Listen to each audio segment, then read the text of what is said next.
இந்திரஜித் தான் அவன் இறந்து விடுகின்றான். ராவணனுக்கு என்ன செய்யறதுன்னு தெரியல. பார்க்கிறான், மகிராவணன் அப்படின்னு சொல்லிட்டு பாதாள லோகத்துல இருக்கக்கூடிய அந்த அரசனை கூப்பிட்டு, ஸ்ரீ ராம லட்சுமணர்களை நீ எப்படியாவது பாதாள லோகத்துக்கு எடுத்துட்டு போயிடும் அப்படின்னு சொல்ற.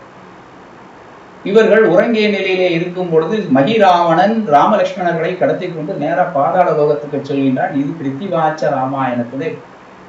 அந்த சமயத்திலே ஆஞ்சநேயர் பார்க்கின்றார், ராமலட்சுமணரை காப்பாற்ற வேண்டும் என்று பாதாள லோகத்துக்கு அவரும் வருகின்றார். அவனுடன் சண்டன் மகிராவணனோட பலத்த யுத்தம். அவனும் கடுமையான வீரன், கடுமையாக சண்டை செய்து கொண்டிருக்கின்றான். அவனை அழிப்பதற்கு என்ன செய்ய வேண்டும் என்ற யுத்தியை தெரிந்து கொள்கிறார் ஆஞ்சநேயர். 5 திக்குகளிலிருந்தும் அந்த விளக்கானது எரிந்தது. அந்த விளக்கை அணைப்பதன் மூலமாகவே மகிராவணனை வெல்ல முடியும் என்று ஆஞ்சநேயர் தெரிந்து கொண்டு உடனே ஆஞ்சநேயர் எடுக்கிறார் பஞ்சமுகம். அதான் பஞ்சமுக ஆஞ்சநேயர். பஞ்சமுகம் கிழக்கு திசை நோக்கி ஆஞ்சநேயர் ஸ்வரூபமாக இருக்கின்றார்.